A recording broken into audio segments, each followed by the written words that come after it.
There's so many people on YouTube that are selling dog training essentially. Like they might be free videos, but they're selling something, and then what they're selling kind of stinks. It doesn't kind of stink, it does stink. And it's easy to spot these people. It is. First of all, I want to say something about science-based dog training. That science-based dog training, they're talking about operant conditioning, and purely positive dog training is not operant conditioning. It is not science-based. It's just a portion of operant conditioning. It's a bastardization of something that's science-based, okay? So operant conditioning is about both the positive and the negative and the alleviation of both. Purely positive is just about that's it, the positive portion, meaning you could teach an animal to jump over or jump through a hoop, okay, using purely positive methods.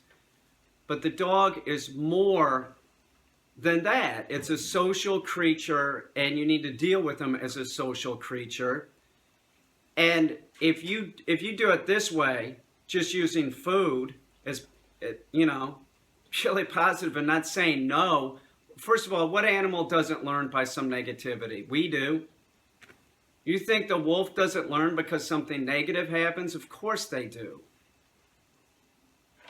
They do. So that's marketing. It's all marketing. It's about selling something, and there's people selling this garbage on YouTube and on the internet. The person hears, oh, purely positive.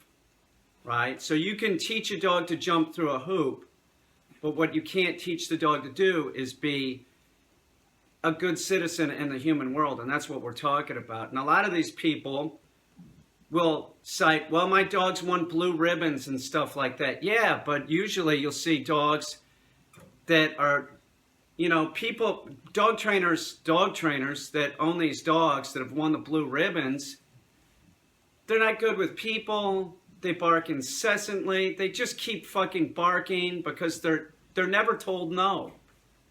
So your dog can jump over. That's my dog's barking.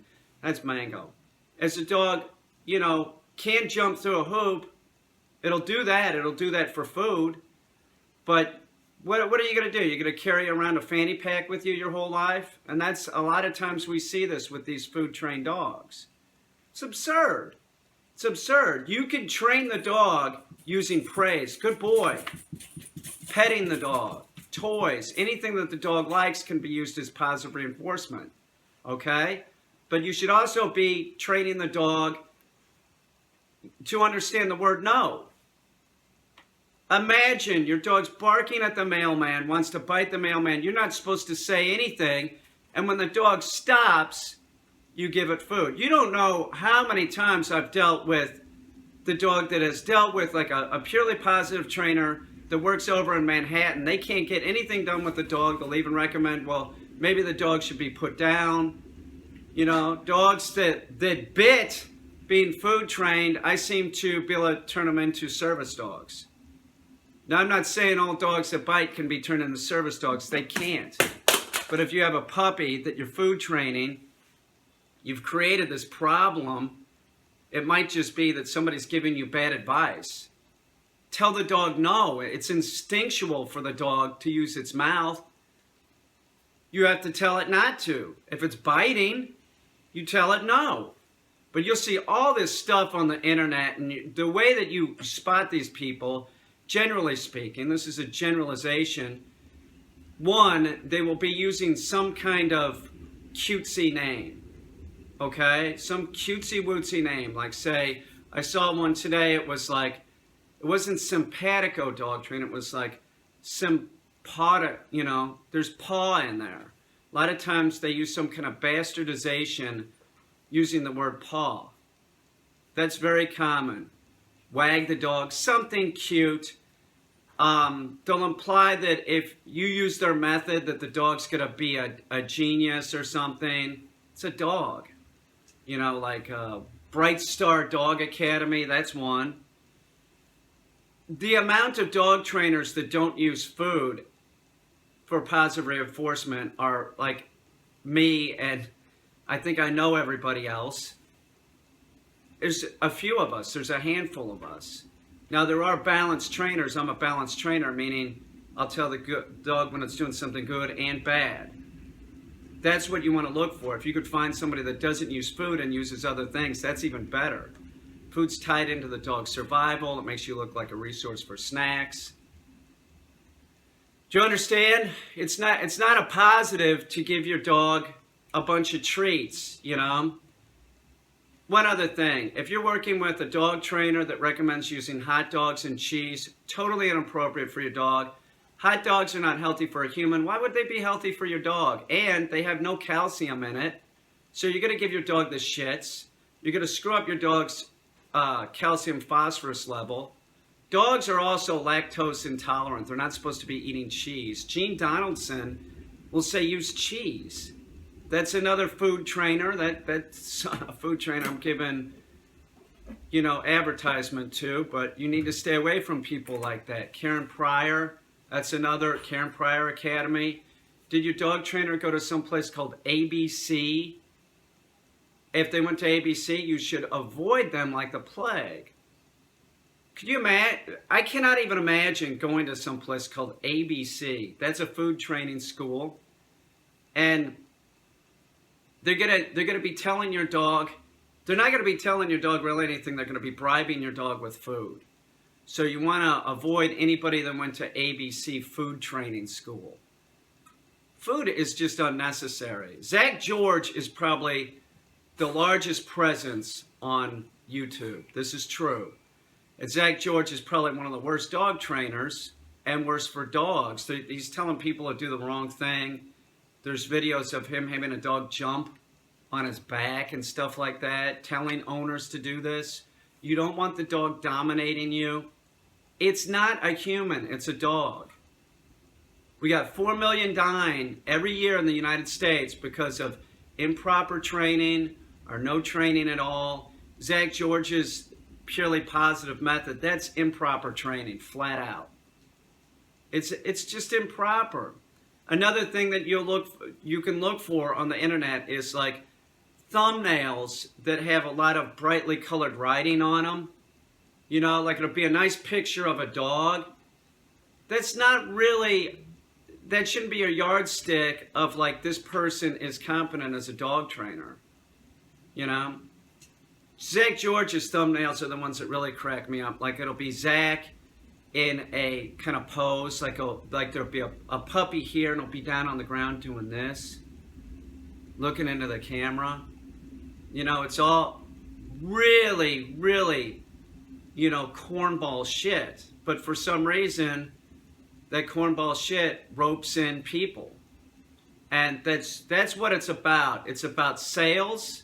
It's about marketing. It's all the food training, the purely positive stuff really is, it's about marketing and selling this product to people as like a humane method for dog training. They used to cite that that's the way that sea mammals are trained. Now, since SeaWorld is closing down, they don't cite that anymore. They cite other stuff. They still say it's science-based, which it is not operant conditioning. It's a portion. It's a bastardization of operant conditioning. It's horrible. It's horrible. It's unrealistic. You're not going to say no to your dog ever. And purely positive, are they using a leash? You should have a leash on your dog.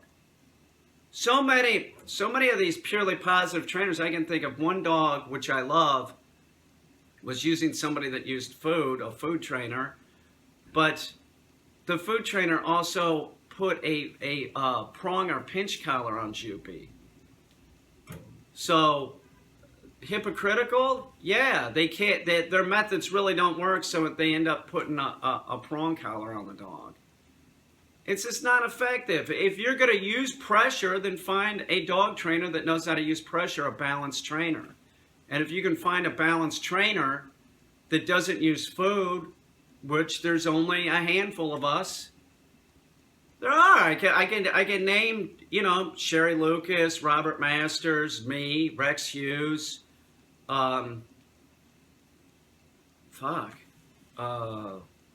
a few more. I have them on my Facebook friends list.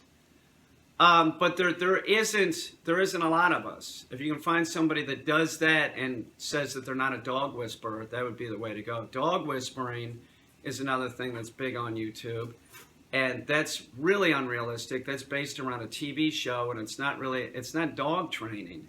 It's not. You want to give your dog commands. You want to train commands in. You want to teach the dog no. You don't want to be hissing at the dog. You know, you never see Caesar use command, sit down, whoa, here, heel, kennel. What are you supposed to do? Be psychically linked to the dog? It's so unrealistic.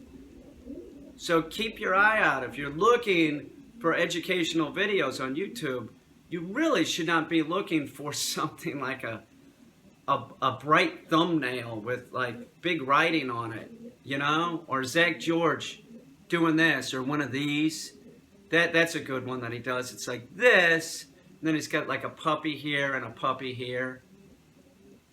You know, oh, isn't that adorable, Zach? It's about marketing. It is. It's just about marketing. It's not really about methods that are effective for the long term. Using food is not effective for the long term. You're bribing the dog. And you cause other problems because the dog, you know, starts seeing you as a resource for snacks. Anytime you have food in your hand, the dog's gonna see it as like it might be theirs, not that like I'll eat around my dogs and I don't have to worry about them like sitting there drooling. By the way, it's really inappropriate to give your dog table scraps. It puts the dog in like this catatonic state. They don't function. You're eating, the dog's sitting right next to you, drooling, looking at the plate. And if you pick the plate up, the dog will track the plate like it's in a catatonic state. It's cruel. And then you reinforce that catatonic state by giving them the food. It's not good. If you're a human being and you are in a catatonic state, the doctor's going to want you out of that catatonic state as soon as possible, as quick as possible, because it's unhealthy for the brain. And that's unhealthy for the dog's brain. Don't give people food. Don't train with people food. It's totally unhealthy for your dog. It's unnecessary. Use anything that the dog likes, toys, praise. Stay away from, if you're looking for educational videos, stay away from Zach George. Anybody that's touting purely positive, you know, Bright Star Dog Academy, Simpatico, whatever that is. Anything that sounds too good to be true probably is too good to be true. I said I wasn't going to do any negative videos about dog, but it's sort of impossible.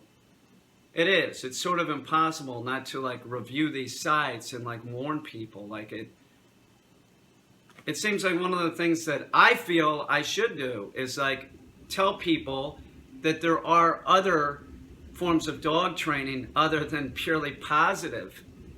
Purely positive just is not purely positive for the American canine. We have 4 million dying every year. 4 million in the United States alone. And this purely positive stuff is marketed all across the United States. I asked my friends in Taiwan, like, what do you got as far as dog trainers? They go, nothing really. It's all just that purely positive stuff. It's big in Australia, Germany,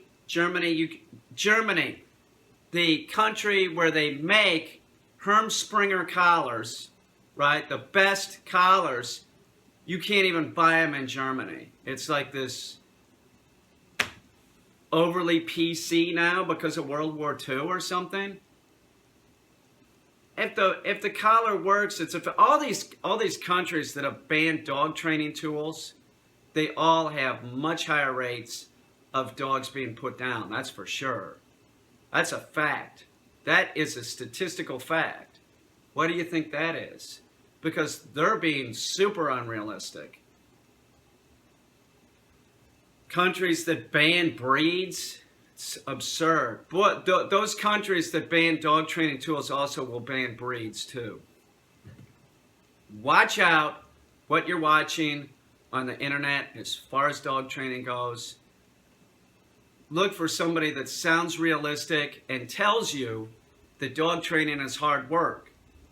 The first year and a half of having a dog, you should be training it as much as you can, and then do maintenance training for the rest of the lifetime of the dog. Don't listen to anybody that says, oh, this is going to be fun. Yeah, dog training can be fun. I find it therapeutic. I do. I like to go out there. I like to work with the dog, you know.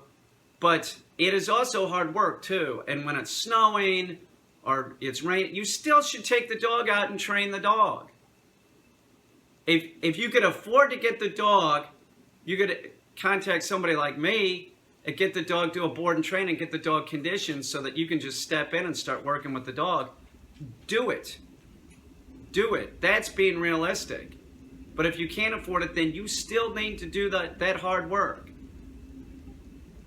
One other thing. Never get two puppies at the same time. It never works out.